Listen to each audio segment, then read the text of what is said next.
Em nome do Pai, do Filho e do Espírito Santo. Amém. Ave Maria, cheia de graça, o Senhor é convosco. Bendita sois vós entre as mulheres, e bendito é o fruto do vosso ventre, Jesus. Santa Maria, Mãe de Deus, rogai por nós, pecadores, agora e na hora de nossa morte. Amém. São José, rogai por nós. São Felipe Neri, rogai por nós. Nossa Senhora de Fátima, rogai por nós. Em nome do Pai, do Filho e do Espírito Santo. Amém. Bom dia a todos. Nós estamos aqui no topo da página 410 do livro Ao Pé da Cruz, As Dores de Maria, escrito pelo padre Frederick William Faber. Mas a sétima dor tem sua própria prerrogativa.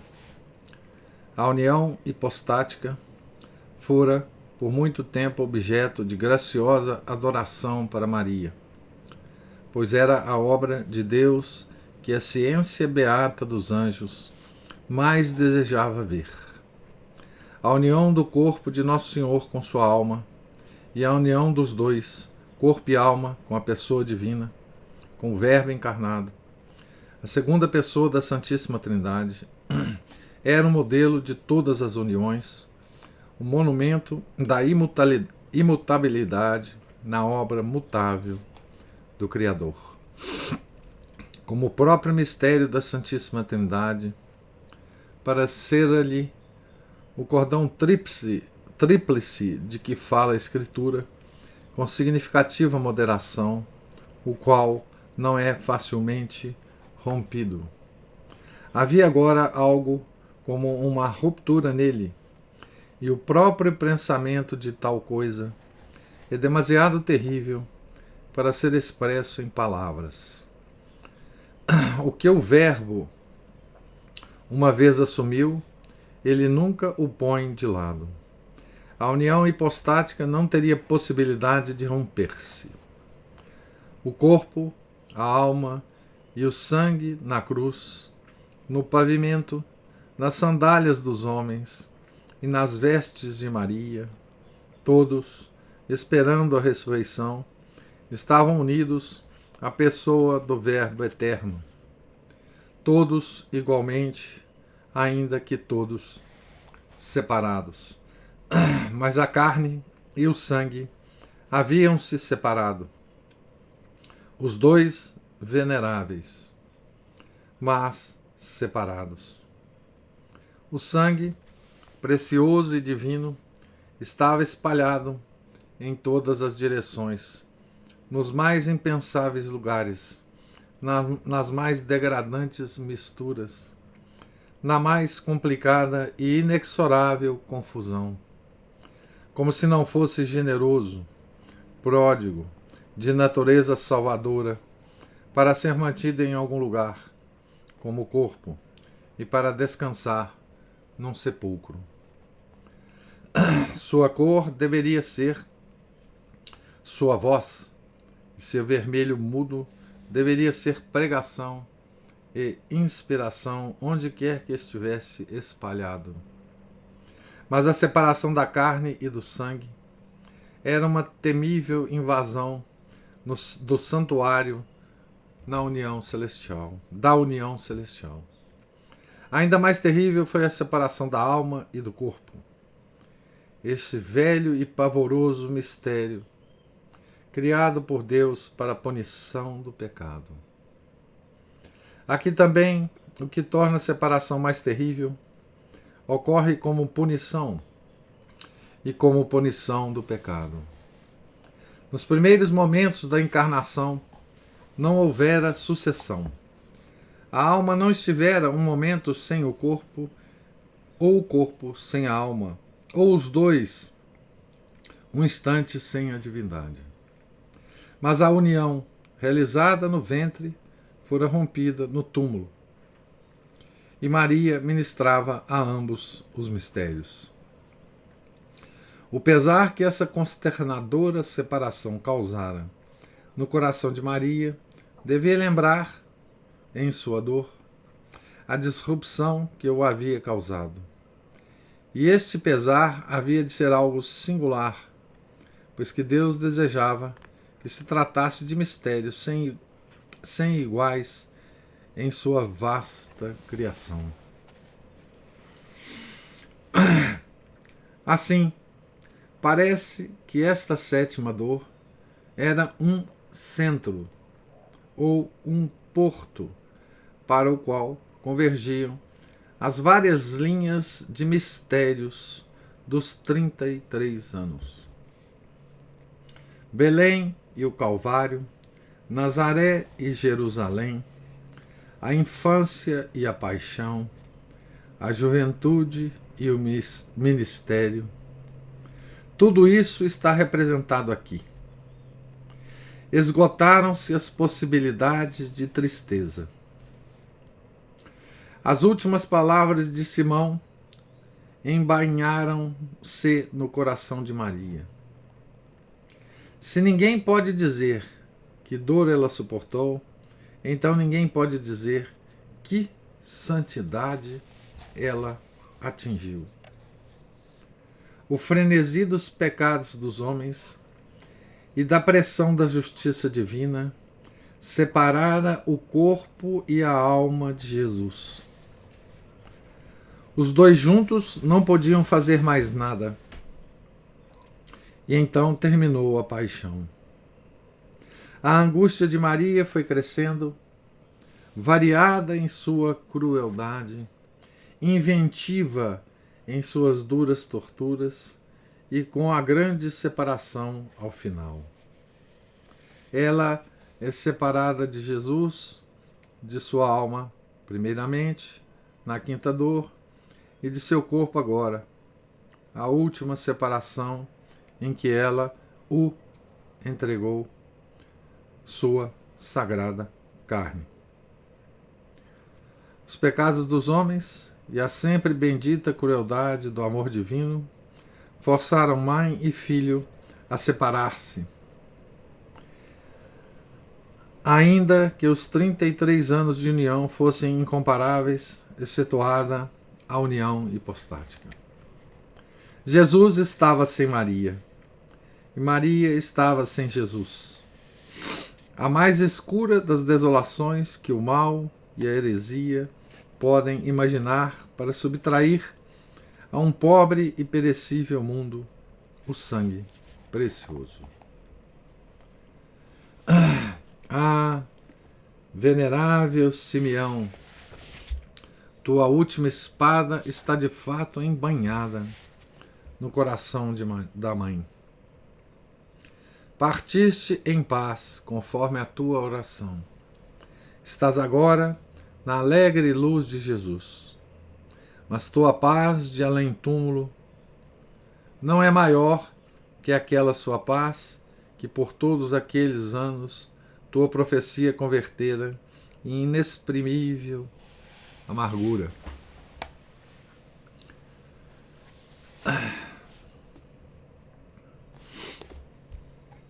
Bom, o Padre Faber, nesse trecho, ele toca, né, no mistério impressionante, né, que é o desfazimento, né, da união hipostática, né, com a morte de Nosso Senhor Jesus Cristo, né? E também da separação da alma e do corpo de Nosso Senhor Jesus Cristo, né? Não lembremos, né? Nosso Senhor Jesus Cristo é homem e Deus, né? Portanto, ele tem corpo humano e alma humana, né? Que estão unidos ao Verbo, né? Segunda pessoa da Santíssima Trindade. Então o Padre Faber lembra que esse mistério da união hipostática não se desfez. E se desfez também a união que Maria tinha com a sagrada humanidade de Nosso Senhor Jesus Cristo, né? Isso também se desfaz nesse momento, né, da morte de Nosso Senhor, né? Então, ele nos chama a atenção para a monstruosidade deste momento, né?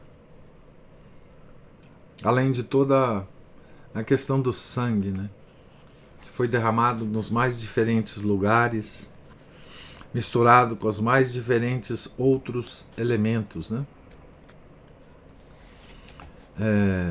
Como uma particularidade dessa sétima dor, né?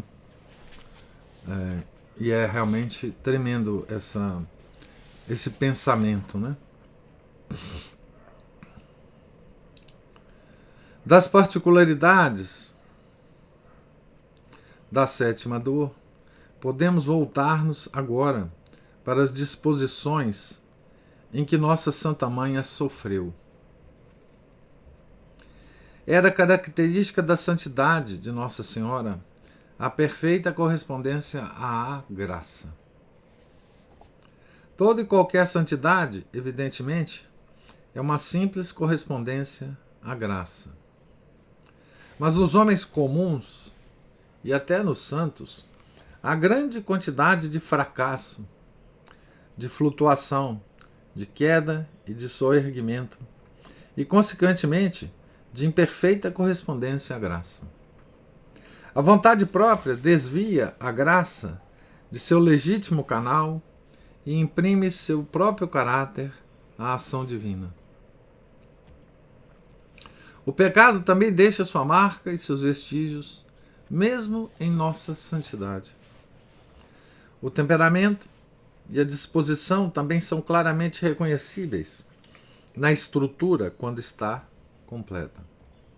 Assim, há algo de humano, algo especial, algo fortemente saboroso na inclinação natural e no caráter individual da santidade dos santos. Por isso, distinguimos um do outro. Isso é uma atração para a nossa devoção e um estímulo para que nos excitemos, um modelo por copiar. Então, a diferenciação dos santos, né? Dos temperamentos dos santos, das personalidades do santo, né? Saboroso. Ele diz aqui, isso é muito saboroso, né? Para nós, né? E exemplos para nós também, e motivo de devoção para nós, né? Tal procede de sua santidade, que não é meramente uma correspondência à graça, mas o resultado de lutas, de tentações, de revoluções, de catástrofes e ainda de acidentes ruinosos. Esta é uma obra divina, mas inescapavelmente misturada com o que é humano. É belo a nossos olhos. A santidade de Nossa Senhora, porém, tinha caráter muito diferente. Era simples, sem mistura, sem frustração, a transmutar sempre perfeitamente a graça em santidade, sem atraso, assim que nova graça chegava. Consequentemente, é obra completamente divina, sustentada por uma vontade humana. O pecado não deixou vestígios aqui. Não há vestígio de catástrofe, mas apenas a bela uniformidade da calma e uma lei justa atuando com irresistível poder sobre o mais glorioso teatro, com majestade pacífica e indizível. Não há liga com o ouro puro, mas, até onde nossa fraca visão pode alcançar, pouco o caráter individual. Não que ela não tivesse caráter próprio, e sem dúvida tinha um muito distinto. Mas está demasiado próximo de Deus para que possamos vê-lo. Está escondido nas proximidades da luz intolerável, como um planeta que ficasse muito perto do Sol. É tal pureza divina de sua santidade o que, quando refletimos maduramente, é muito mais maravilhoso que suas proporções colossais e o que a distingue dos santos com uma distinção que chega perto do infinito. Note a sutileza, né, que o padre Faber usa aqui para distinguir a santidade de Maria com a santidade de todos os outros santos, né? O caráter humano dos outros santos, o caráter do pecado nos outros santos, o caráter da vacilação, né? Da vontade dos outros santos, não é? Tudo isso nos outros santos, ele chama isso de algo saboroso para nós, né? Porque nós vemos isso tudo nos outros santos como algo muito próximo de nós, né? E sendo eles santos, nós nos sentimos de alguma forma mais próximo deles, né? Dos outros santos, né? Quando lemos as suas biografias, né? Nós nos sentimos de certa forma mais próximos deles, né? E aí ele distingue, então, todo esse caráter dos santos, né? Se dá por causa da correspondência imperfeita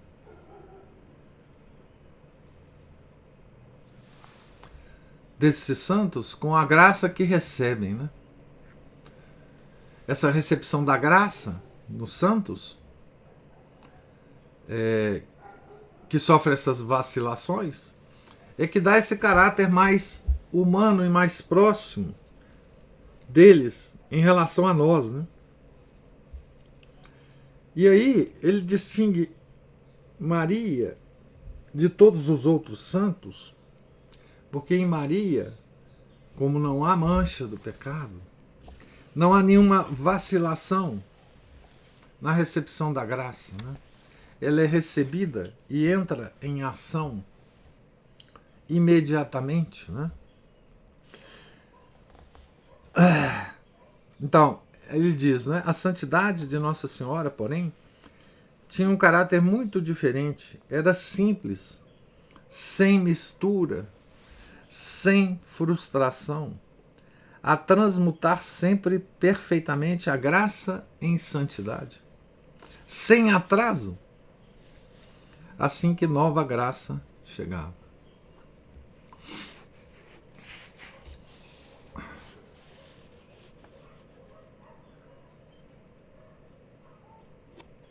Então essa santidade, diz ele, essa prontidão de recepção da graça, diz Padre Faber, distingue Nossa Senhora de todos os santos, e ele diz mais, né? Com uma distinção que chega perto do infinito. Não é?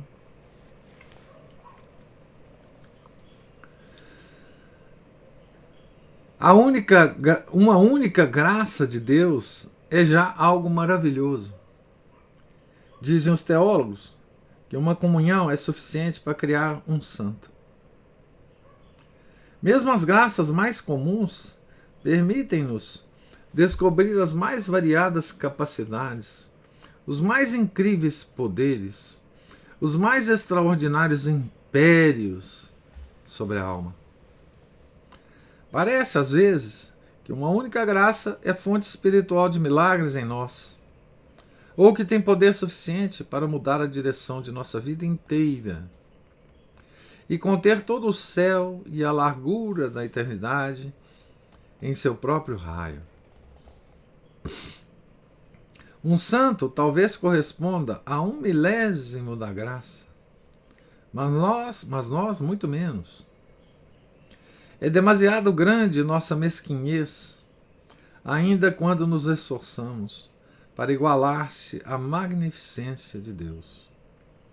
Mas a graça correspondida traz instantaneamente outra graça, e esta traz outra, e assim por diante, ao longo de uma série sem fim, que aumenta em variedade, em beleza e em eficácia. Assim, a irresistível rapidez do processo de santificação alvorece sobre nós como algo temível. As possibilidades da santidade não podem pensar-se sem tremor. A santidade das criaturas deslumbra-nos, enquanto a santidade do Criador parece sempre afastar-se para longe de nós e, ao mesmo tempo, nos move em sua direção em ofegante adoração. Mas nossa correspondência imperfeita frustra a obra. Amarramos a liberalidade de Deus. Esbanjamos, corrompemos, dissolvemos a graça, mesmo quando a usamos, e atrasamo-la, como se desejássemos deixá-la ali, a evaporar e a perder seu peculiar frescor antes de termos coragem de usá-la. Assim, se podemos dizê-lo com reverência, Deus e sua graça na alma dos homens são como um homem de pensamentos eloquentes e belos, que, porém, não tem o dom da fala e não pode pronunciar as palavras, ou que simplesmente tartamudeia e assim os oculta e os põe a perder. Ele não tem espaço livre conosco.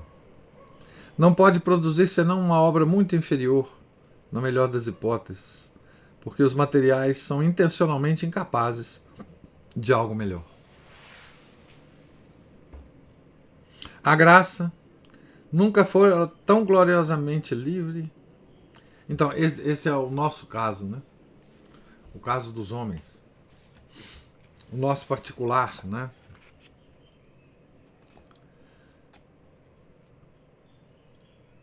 Que deixamos perder a graça, não correspondemos à graça, né? A graça nunca fora tão gloriosamente livre como na alma de Maria,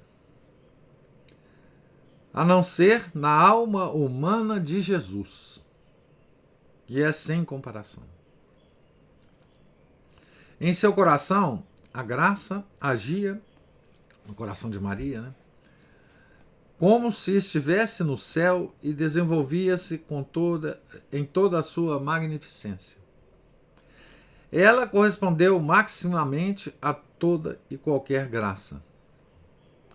Suas graças eram gigantescas, imensuráveis, ainda se comparada às graças dos apóstolos. E ainda assim ela correspondeu perfeitamente a tal vastidão. Assim, cada momento de vida lhe trazia novas inundações de graça que produziam folhas, flores e frutos no mesmo instante em que tocavam o solo de seu imaculado coração. Passaram-se os dias e os anos, e como uma fabulosa máquina, com avassaladora força e com velocidade invisível, o processo de correspondência e de santificação prosseguiu, multiplicando-se a cada hora, para além da soma de todos os cálculos humanos. Sua vida mudou muito em meio a tão elevados mistérios, cada um dos quais era já um universo de santificação. A marcha de sua alma dava-se entre imaculadas conceições, adoráveis encarnações, vidas ocultas de Deus, paixões do impassível, derrotas do onipotente, nascimento, crescimento e morte do imutável e eterno, governo de Deus, misteriosos prodígios de dor, descidas do Espírito Santo, realeza sobre os apóstolos e coisas similares. Que oceanos de graça, tal vida de sobrenatural heroísmo não podia absorver e converter em santidade, sobriamente falando, inimaginável para os ambos, ou para os anjos ou para os santos. Não admira que sempre lhe falemos tão indignamente de Maria. Esta é uma das tristes enfermidades humanas de que não podemos escapar, pois todas as línguas são tão indignas dela, que o mais brilhante louvor e o mais frio lugar comum descem de nível na grande distância com respeito às inacessíveis montanhas de sua santidade. Só o amor pode sentir a distância em relação a ela. E feliz é aquele cujo amor por ela é sempre crescente. Desfruta um dos mais seletos gozos da eternidade.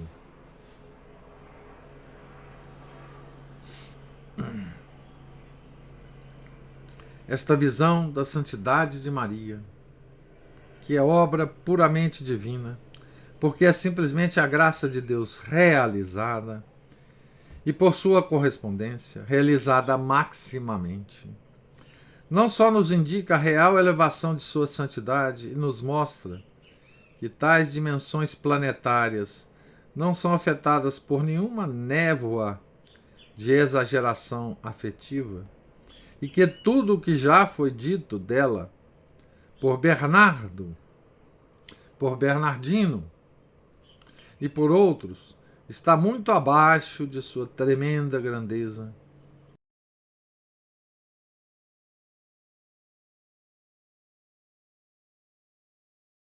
Da concepção de suas disposições interiores. Aqui Bernardo é São Bernardo de Claraval, né? E São Bernardino de Sena, né? Bernardino aqui é São Bernardino de Sena. Em primeiro lugar, somos obrigados a usar as mesmas palavras para expressar a correspondência a diferentes graças.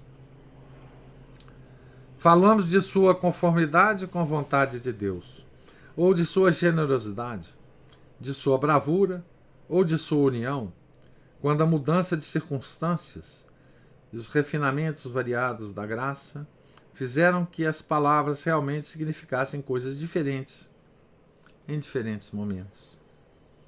Não temos perspicácia ou agudeza de discernimento espiritual para distinguir tais sutilezas da graça, tais matizes de beleza celestial. Mas sabemos que são reais, que a sombra de uma das graças de Maria pode produzir um tipo de santo diferente do de outra sombra da mesma graça.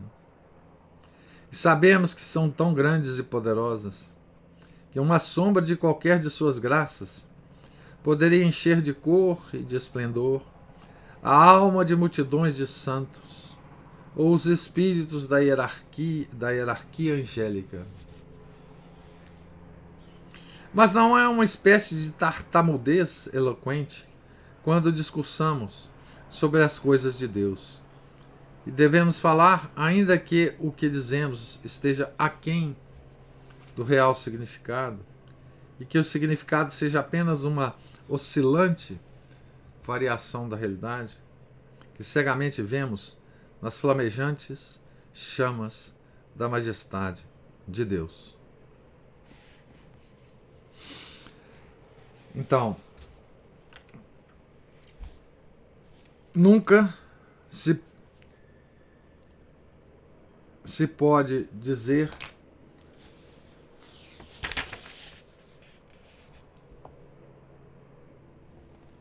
muito sobre a santidade de Maria, né?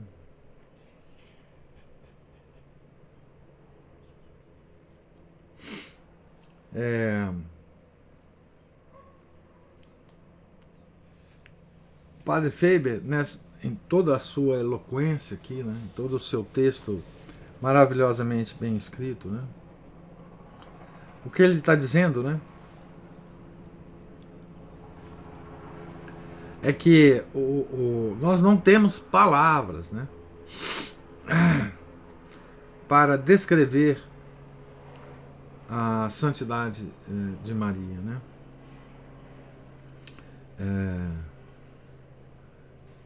E ele fala, né?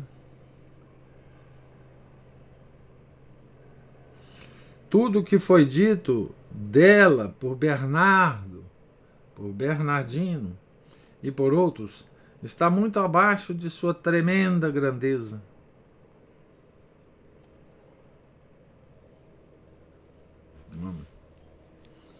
Então,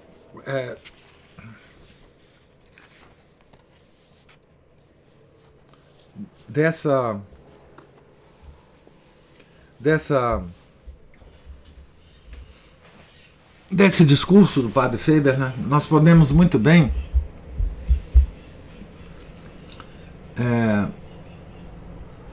avaliar, não é?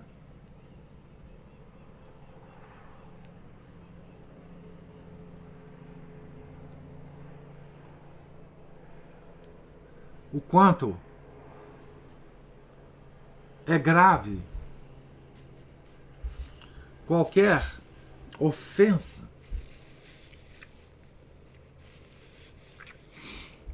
que os homens fazem à Mãe de Deus, né? Qualquer desprezo, qualquer rebaixamento da Mãe de Deus feito pelos homens, né? Entender essa magnificência da santidade de Maria nos move não só a sua devoção, que é uma devoção que tem um nome diferente na igreja, não é igual à devoção dos santos, não é? É uma devoção de hiperdolia, é uma super devoção, né? Enquanto a devoção aos santos é chamado de dolia. É uma devoção que não é como a devoção dos santos, que nós podemos ter ou não ter. Não é obrigatória essa devoção para a nossa salvação aos santos, né? A nenhum santo, né? Nem a São José, né? Não é obrigatória, né? Mas isso não acontece com a devoção a Maria, né? A devoção a Maria é absolutamente obrigatória para a nossa salvação, né? Por toda essa característica da sua santidade, né? A igreja usa muitas, enfim, metáforas, né? Metáforas para fazer-nos entender isso, né? Em vários momentos, inclusive litúrgicos, né? É o templo do Espírito Santo, né? É a filha do Pai, mãe do Filho, esposa do Espírito Santo, não é isso? Essa é uma das formas que a igreja usa, né? Existem outras, né? São Bernardo, ele cita São Bernardo e São Bernardino não ao acaso, né? São Bernardo é fonte de tudo que se escreve, ou que se já escreveu sobre Maria, depois da existência de São Bernardo, né? Então,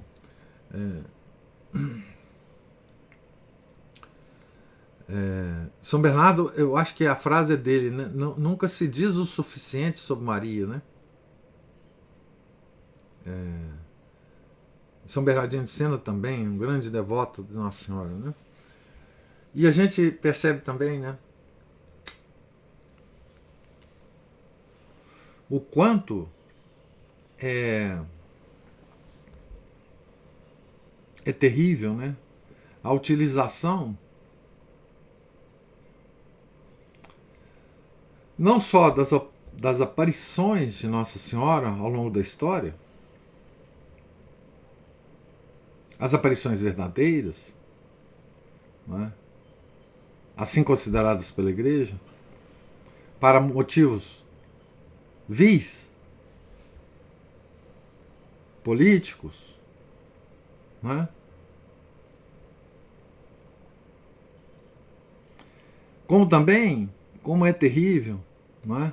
A utilização de aparições falsas de Maria, de falsificações de aparições. Quanto isso é monstruoso, né?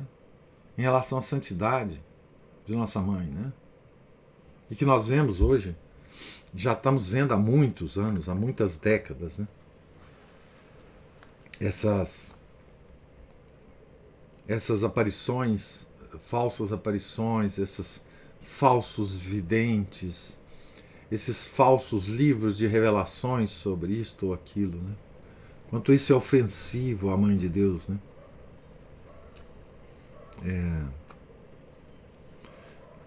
Por outro lado, né, a gente vê quanto a nossa devoção a Maria é deficiente, né?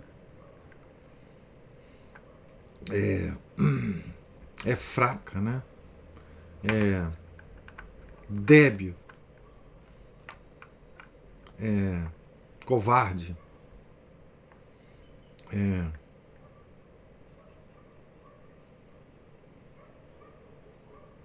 como que essa devoção não é uma verdadeira entrega, né, do nosso coração, né? Tudo isso nos vem à mente, né, quando lemos um texto desse do Padre Faber, né?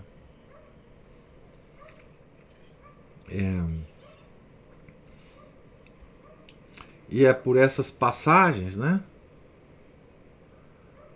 desse livro que eu considero que para o homem moderno, para o nosso tempo, né, esse livro é tão importante, né? Esse livro é tão porque ele não apenas é um livro que tem unção, né, como os sermões de São Bernardo, São Bernardino, como o livro do Santo Afonso Maria de Ligório, né? Glórias de Maria, cheio de unção, né? Mas é também um livro de um teólogo místico, né? É um livro que tem precisão de linguagem, né? Que tem além de ter unção, né, por causa da forma com que ele escreve, né? Tem também precisões, né? Tem também delimitações muito claras, né? Em relação a Nossa Senhora e Nosso Senhor, né? É um livro, digamos assim, com a precisão matemática, né? É um livro que traça limites, né? Muito bem definidos, que a gente não encontra nos outros, né? E essa característica desse livro é tão, do meu ponto de vista, né, tão tocantes, né? Essas características tão tocantes para o homem moderno, né? Que está encharcado de ciência, né? Esse livro é um livro de ciência sobre Maria, a ciência mais elevada, né? É um livro com precisões matemáticas, que não nos deixa escapar pela uma malha de devoção puramente piedosa, no sentido fraco da palavra, né? Não. Aqui não há imprecisões, né? Aqui não há escapatória. Nós estamos diante de uma espécie de de obra que nos acusa, né?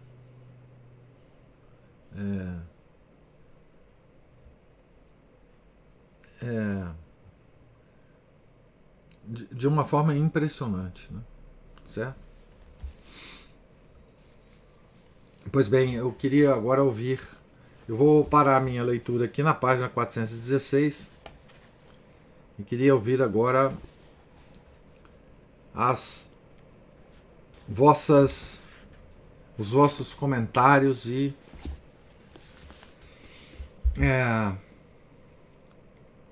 observações, se houverem.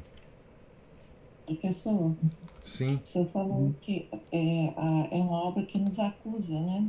Uhum. Uma acusação que eu acho digna de nota, se é que está bem claro para mim, é o quanto que nós somos contidos, acanhados, né? Refratários para receber a graça. Sim.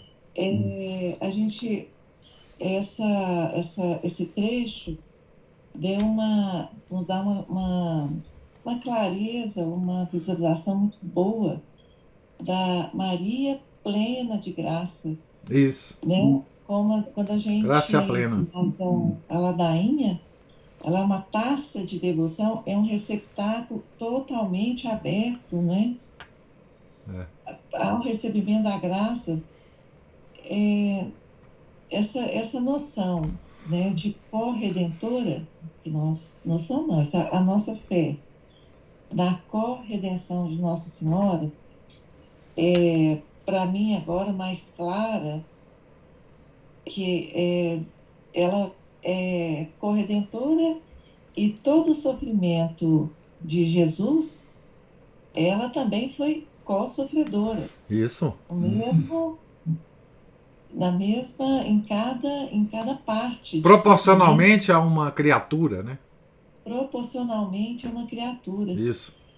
E, ao mesmo tempo, ela foi totalmente receptiva às graças para suportar todo esse sofrimento. Isso. Né? E nós, pelo nosso pecado, que só pode ser, né? Pelos nossos pecados. Né? Nossos pecados, nós somos imperfeitos. Acho que, de certa forma, não suportamos essa graça que Maria suportou, né? Somos imperfeitos, mas também nós somos acanhados por vontade, um Sim. traço nosso pessoal, né? É vontade. Tem a ver com É, vontade, com o coração. é. Né?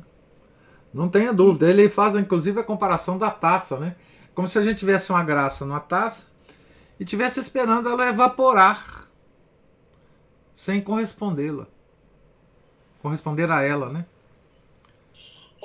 nós temos uma mesquinharia permanente dentro de nós, né, professor? Permanente. O remordimento, nós temos as Amor nossas próprio, amor próprio.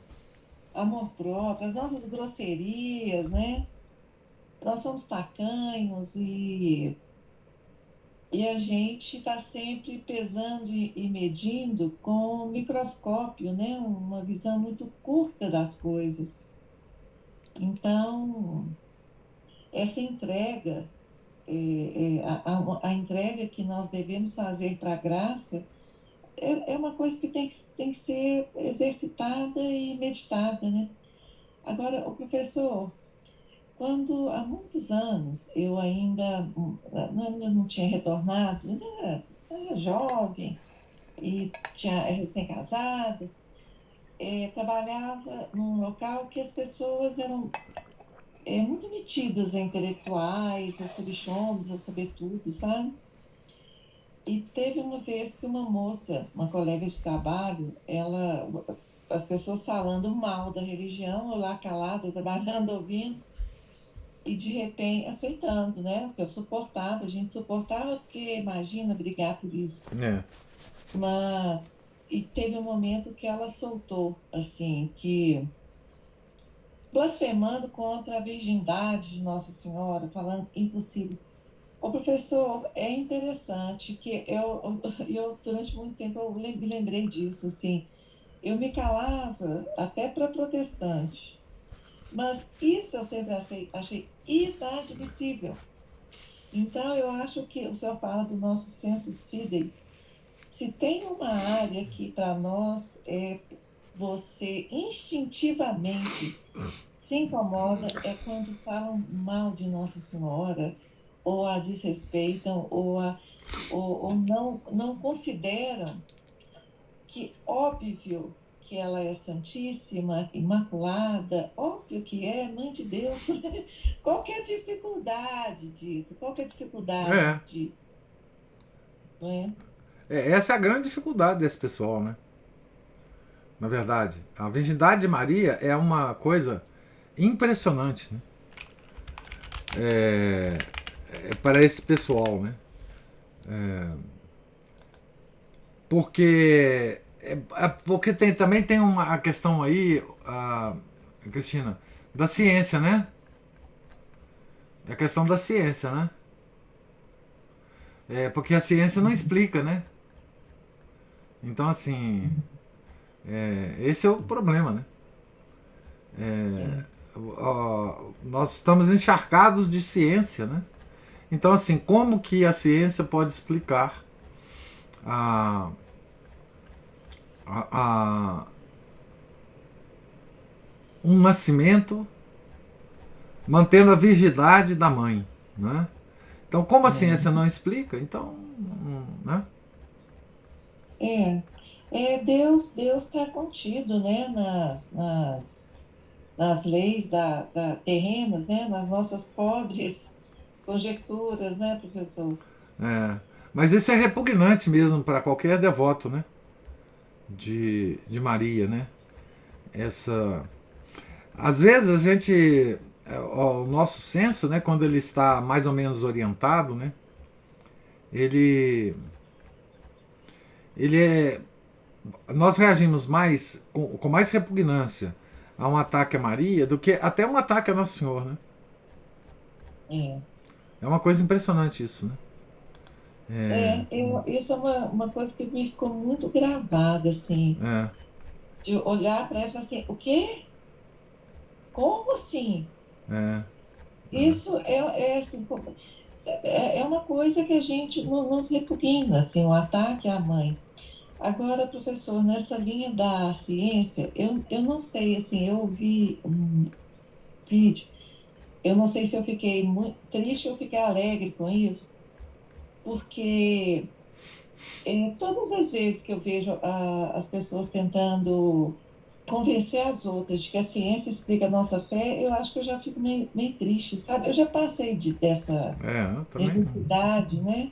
Isso a gente fica procurando isso quando você também está em dúvida. Depois você não fica mais, acabou, É, né? não. Quer dizer, já que nós não fomos criados num ambiente, digamos assim, de indubitável submissão ao Criador, como já aconteceu, como sempre foi a humanidade antes da ideologia, né? Aham. Agora a gente passa por essa fase. A gente tem a fase da explicação científica, depois você fica maduro e fala que para quê? O que, que eu vou fazer com isso?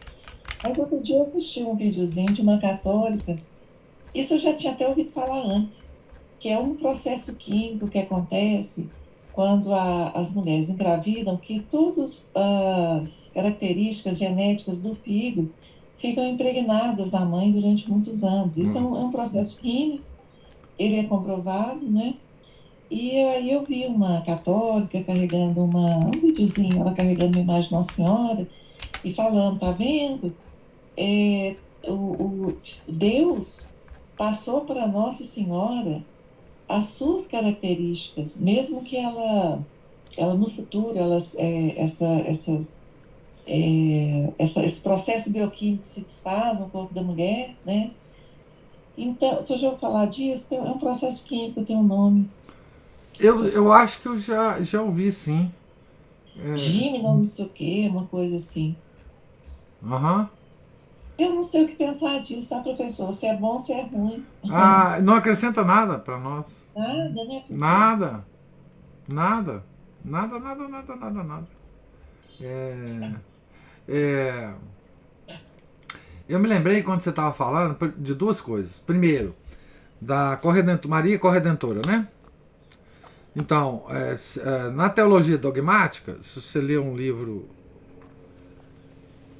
Tem um livro de teologia dogmática muito famoso, de um tal Otto. Eu esqueci o segundo nome desse cara. Eu tenho ele aqui, mas não vou achá-lo agora aqui, não. Na teologia dogmática, eles afirmam o seguinte, que a corredenção de Maria está ligada intimamente com a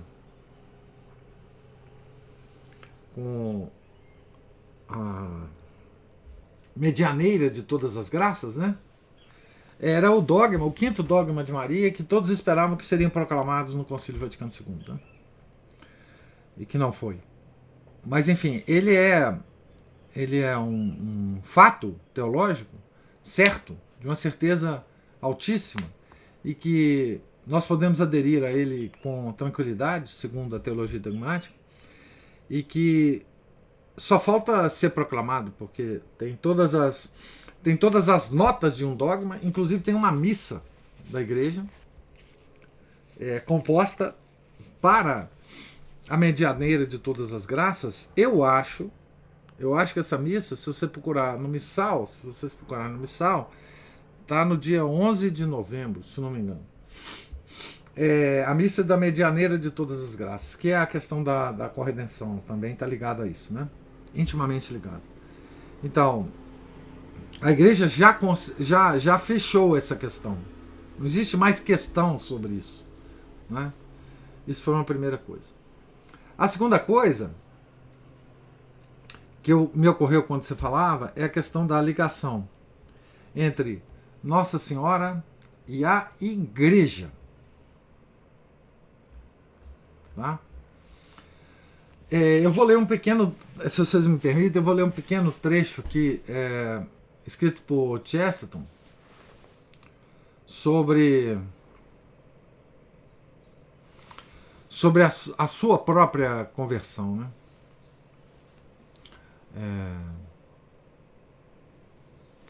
O Chesterton, ele fez uma viagem à Terra Santa.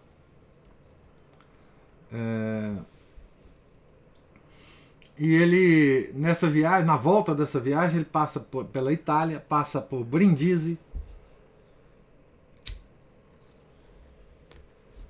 e tem uma epifania diante da imagem de Nossa Senhora. E ele deixa um pequeno texto como registro desse acontecimento, né? E ele diz assim: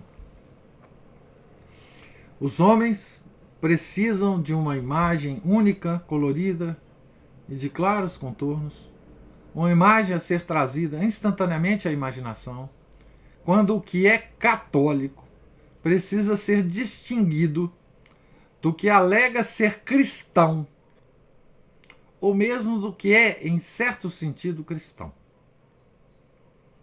Então, olha que coisa precisa que ele está falando, né? Quando o que é católico precisa ser distinguido do que alega ser cristão, ou mesmo em certo sentido seja mesmo cristão, né? Dificilmente consigo lembrar uma ocasião em que a imagem de Nossa Senhora não se impusesse à minha imaginação de forma definitiva à simples menção ou pensamento sobre essas coisas. Eu estava muito distante dessas coisas e então com dúvidas sobre elas. E por isso, discutindo com o mundo sobre elas e comigo mesmo contra elas, pois essa é a condição antes da conversão. Mas mesmo que a figura estivesse distante, ou fosse obscura e misteriosa, ou fosse um escândalo para os meus contemporâneos, figura de Maria, né? Fosse um escândalo para os meus contemporâneos, ou fosse um desafio para mim, nunca duvidei que essa figura fosse o símbolo da fé, que ela incorporava como um ser humano, ainda somente humano, tudo que a coisa, como ele chama a igreja, tinha a dizer para a humanidade. No momento em que me lembrava da Igreja Católica, lembrava-me dela. Quando tentava esquecer a Igreja Católica, eu tentava esquecê-la. Quando finalmente percebi que o que era mais nobre que meu destino, o que era mais nobre, o mais livre e o mais difícil de meus atos de liberdade, foi em frente à pequena imagem dela, dourada e muito brilhante, no porto de Brindisi, que eu prometi a coisa que eu iria fazer se eu retornasse a meu próprio país.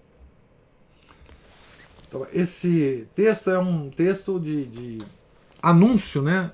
2 anos antes da conversão do Chesterton para a igreja, né? Veja como ele descreve, né, tão bem a maneira chestertoniana, né,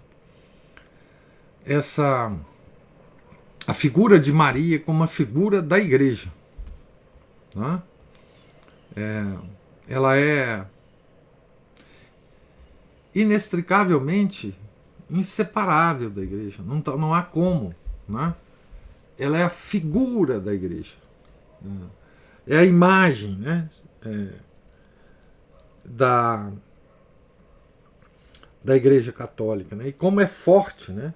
E como o mundo despreza essa figura, né?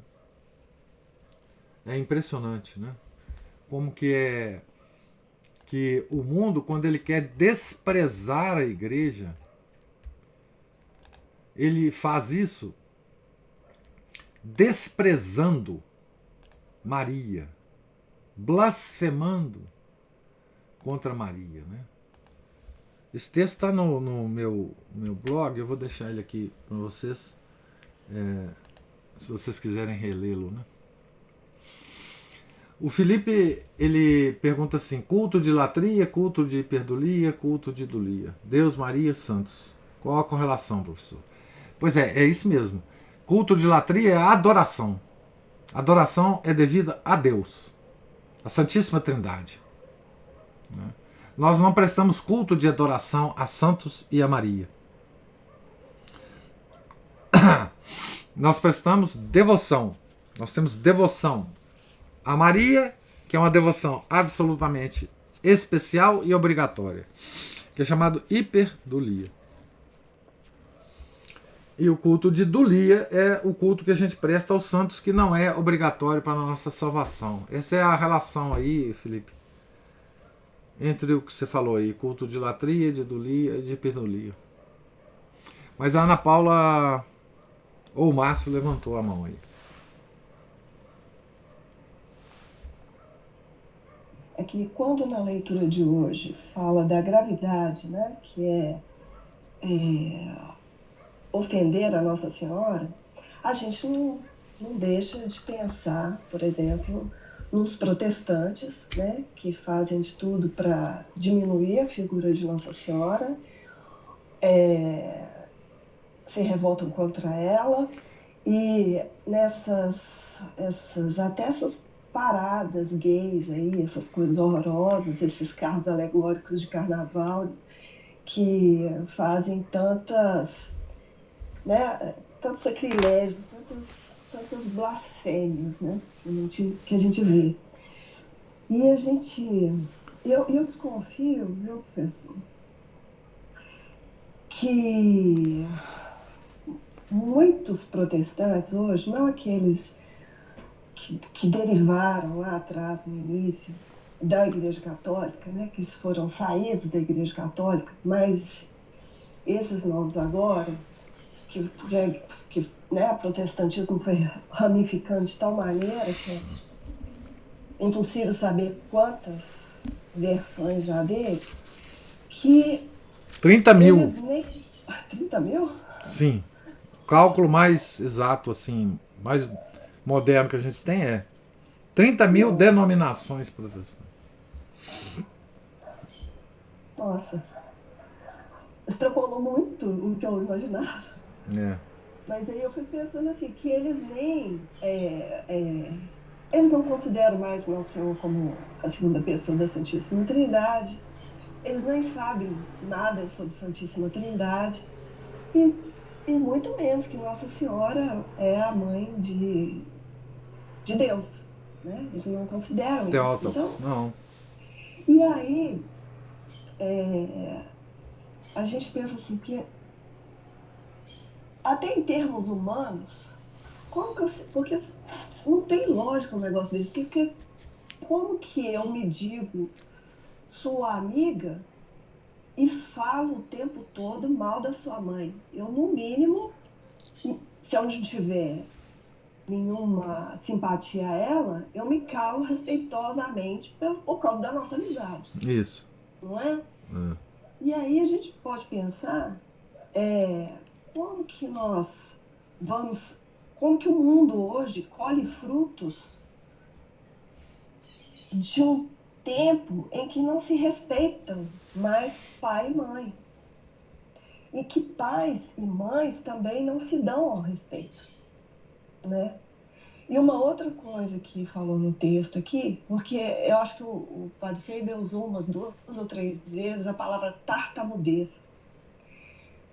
E aí a gente fica pensando, o senhor falou algo sobre a pobreza da linguagem, né?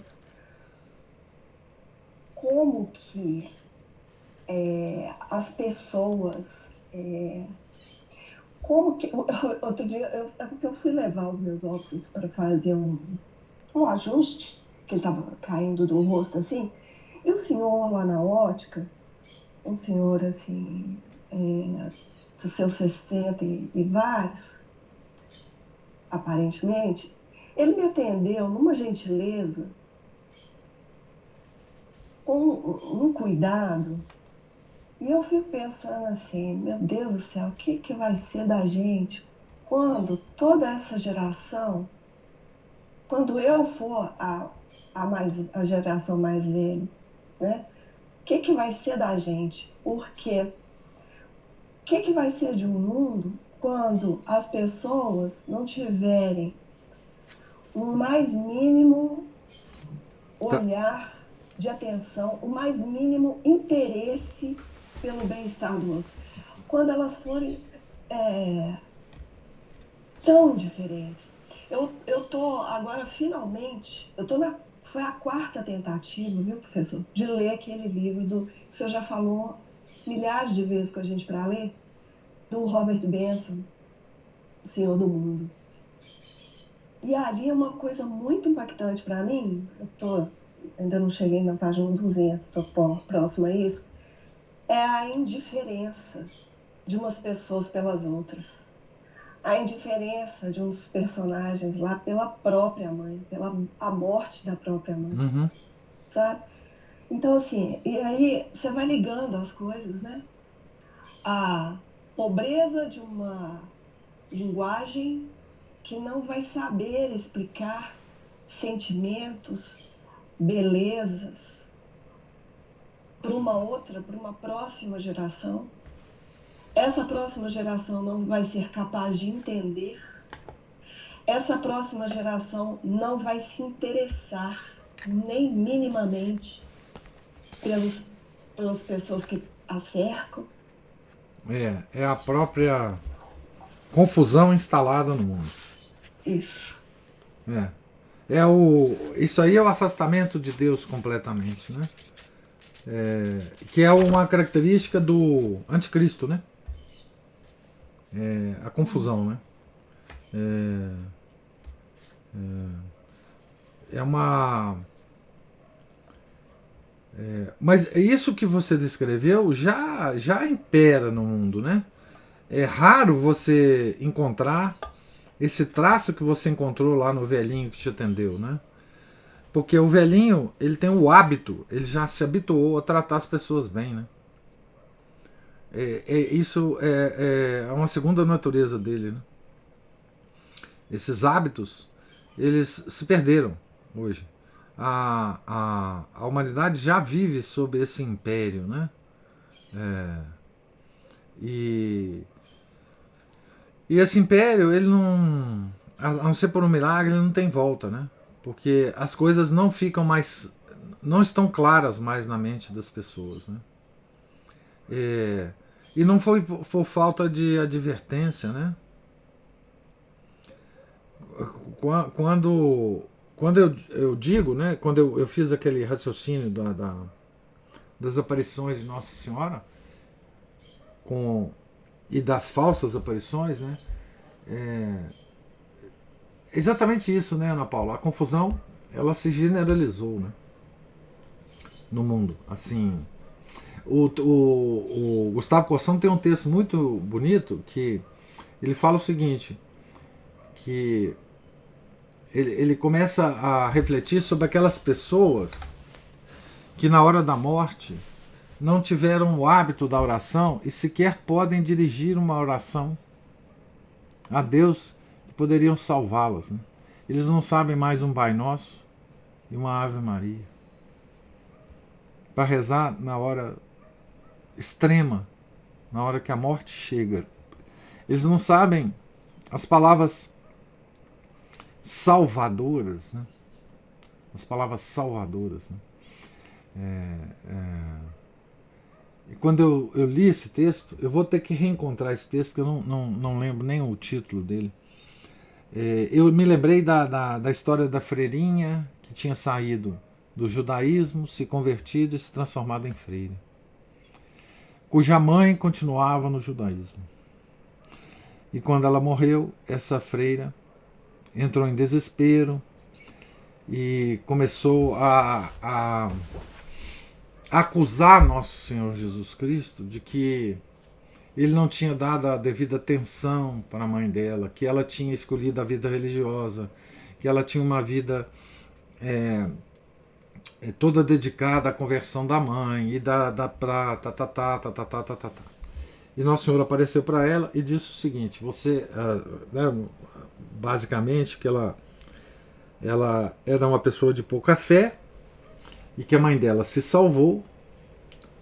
E ele contou que no último momento de vida da mãe, ela fez uma oração a ele. Então, veja, é uma pessoa já idosa, criada no judaísmo, que não tinha forma de expressar piedosamente alguma palavra a Deus, não tinha jeito de pedir piedosamente alguma coisa a Deus. Então, segundo Nosso Senhor revelou para essa freira, o que a mãe dela disse a ele na hora da morte é o seguinte: meu Deus, eu quero morrer na religião da minha filha. Essa foi a oração que a mãe dirigiu a Nosso Senhor, e por isso ela tinha se salvado, né? Essa história é muito significativa, porque as pessoas vão perder as palavras com que elas possam se dirigir a Deus na hora da morte, mesmo tendo uma vida totalmente desregrada, fora da igreja, etc, etc. Né? Elas não vão ter mais condição, mesmo que elas tenham vontade, da expressão. Né? Elas vão saber como, na hora da morte, se levantar uma oração a Deus, né? Expressar alguma coisa a Deus que possam salvá-las. Né? É uma coisa terrível isso. Terrível. Terrível.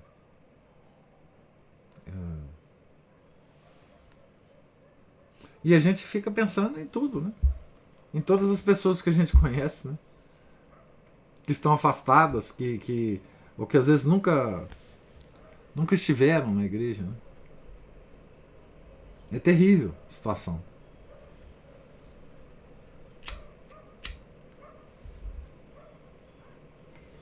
E é tão importante, eu acho que seria, eu fico pensando nesse nível de que a gente cultive, já que a gente não pode salvar o mundo, que a gente tente cultivar em nós mesmos um pouco dessa riqueza de linguagem, de palavras, né? Porque se a gente deixar, a gente entra até naquela aquela coisa de arrepiar de WhatsApp, né? De tantas abreviações estranhas. E os né? memes agora também. Aqueles emoji. E VC, né? EVC. Aqui com K, de arrepiar, não É. é? Então, assim, eu faço um esforço de escrever, de pontuar, de acentuar. E às vezes eu vejo que eu fico assim, meu Deus, esqueci como é que escreve essa palavra, com C cedilha, com E, com 2 S. Aí o Márcio falou assim, mas é porque fica só digitando, né? Tem que escrever no papel, pra você, né? Pra você não perder esse treino, né? Põe no papel. E a outra coisa é a questão da gentileza, né, professor? A gente procurar ser gentil. Quem sabe, se a gente for gentil com os nossos mais próximos, com aqueles que convivem com mais frequência com a gente, até por vergonha, os outros passem a ser um pouco gentis também, né? Essa pessoa é tão gentil, né? Fica feio se eu não for gentil também com ela. Então, assim, e a gente vai mudando esse hábito, porque é uma coisa verdadeira isso, né? Se a gente procura conviver com gente que é muito melhor que a gente acaba imitando, né, os bons hábitos mesmo. É normal do ser humano imitar, né? Então, assim, e se essa convivência não pudesse ser, usando uma palavra bem atual, né, presencialmente, né, que bom que a gente tem feito isso pelos livros aqui, trazendo essas biografias, porque é uma convivência com elevação, né, professor? É a convivência com uma linguagem tão bonita, porque o senhor tem cuidado de escolher, é uma felicidade o senhor escolher livros de autores que explicam de uma maneira tão bonita, né? A gente às vezes tem que, às vezes eu tenho que grifar a palavra aqui, procurar no dicionário, eu não sei. Então, assim, é importante que a gente não fique angustiado, não fique ansioso, porque não pode salvar o mundo, e se concentre um pouquinho na gente mesmo, não tem jeito. Não, e Deus também não pediu pra gente salvar o mundo, não. Mas é porque hoje é tão... Essa que é a... né? Vamos salvar, vamos fazer um mundo melhor. Quando alguém fala, igual a Cristina fala algumas coisas, quando eu ouço isso, já fico arrepiada. Quando eu ouço essa história de vamos salvar o mundo, nós vamos fazer um mundo melhor, nossa, eu já fico arrepiada. Então, o mundo melhor é possível, né? Mas assim, aliás, essa foi um assunto discutido ontem lá no Clube de Leitura sobre se é possível melhorar o mundo, né? Mas assim, o culto da língua, o culto da linguagem, a preocupação com a linguagem, com a forma de expressão, é uma coisa extremamente importante, né?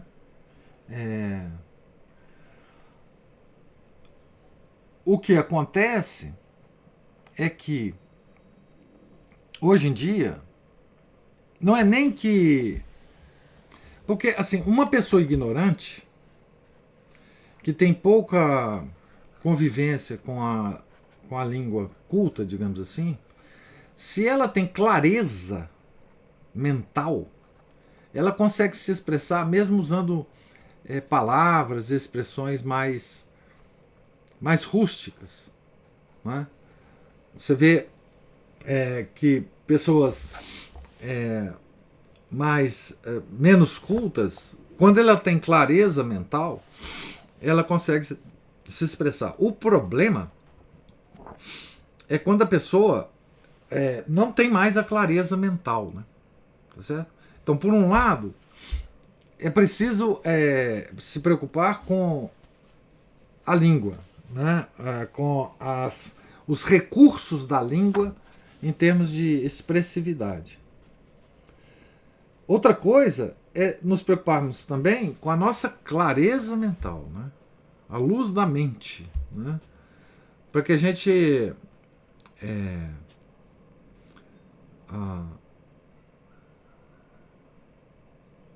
porque uma mente confusa, por mais linguagem culta que ela use, ela não expressa claramente as coisas, né?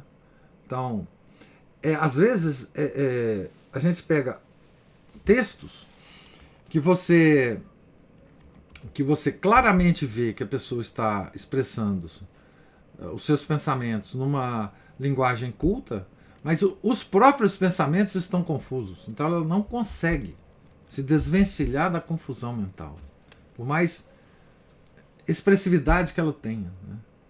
Agora, quando você pega uma pessoa com a clareza mental e com domínio de linguagem, como por exemplo o Padre Faber, aí você tem uma obra-prima, né? Enfim, sobre qualquer assunto que ele escreveu, todos os livros dele, você nota esse tom, né? Essa coisa de clareza mental com domínio extraordinário da linguagem, né? Isso diferencia, né? Agora, você estava falando, né, Ana Paula, da escolha dos livros, né, que a gente faz aqui.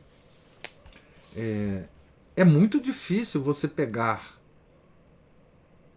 livros, você escolher livros ou encontrar livros que falam dos assuntos que a gente fala aqui, que tenham clareza e solidez suficiente para alimentar a nossa verdadeira piedade, né? Porque quando se diz vida dos santos, a gente vai encontrar a maior parte dos livros uma linguagem melosa, uma linguagem laudatória muito falsa sobre os santos, né? E é muito difícil a gente encontrar livros, e eu já estou inclusive encontrando dificuldades de encontrar biografias para a gente continuar essa leitura matinal, de livros com essa característica, né? Literariamente sólidos, né? Livros que são peças literárias também, não é? Para que a gente possa alimentar também essa nossa necessidade, né? Está ficando cada vez mais difícil. Eu estou aqui procurando uma próxima biografia para se ler, né? Porque há na vida dos santos uma quantidade enorme de biógrafos, né, de hagiógrafos, que no afã de nos contar, no afã da sua própria devoção ao santo, né, o autor, né, fazer um livro muito, muito meloso, muito pouco significativo, muito pouco analítico a respeito do santo, da sua época, das suas importâncias. Então é difícil, viu? É difícil encontrar. A gente leu alguns livros, né, nesses 3 anos de leitura matinal, mas porque também tem que ser um livro que esteja na nossa língua, né, obviamente, traduzido, mas é difícil. Tem um problema de encontrar o livro, e tem um problema também da tradução, né? Às vezes a tradução não fica aquém, né? Mas estou tentando aqui. Se vocês tiverem alguma sugestão, vocês podem me enviar de bons livros para a gente continuar aqui Eu estou avaliando um livro de uma biografia de Santo Agostinho, vamos ver o que vai acontecer aqui. Tem pouco tempo para fazer isso também, porque nós estamos terminando esse livro, né?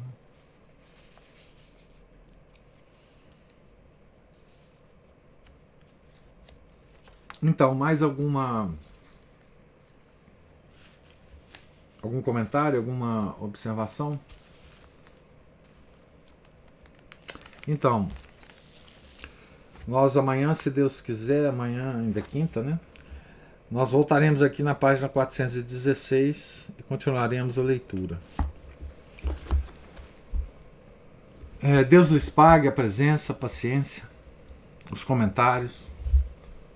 Tenham todos um santo dia. Fiquem com Deus. Em nome do Pai, do Filho e do Espírito Santo. Amém. Ave Maria, cheia de graça, o Senhor é convosco. Bendita sois vós entre as mulheres, e bendito é o fruto do vosso ventre, Jesus. Santa Maria, Mãe de Deus, rogai por nós, pecadores, agora e na hora de nossa morte. Amém. São José, rogai por nós. São Felipe Neri, rogai por nós. Nossa Senhora de Fátima, rogai por nós. Em nome do Pai, do Filho e do Espírito Santo. Amém.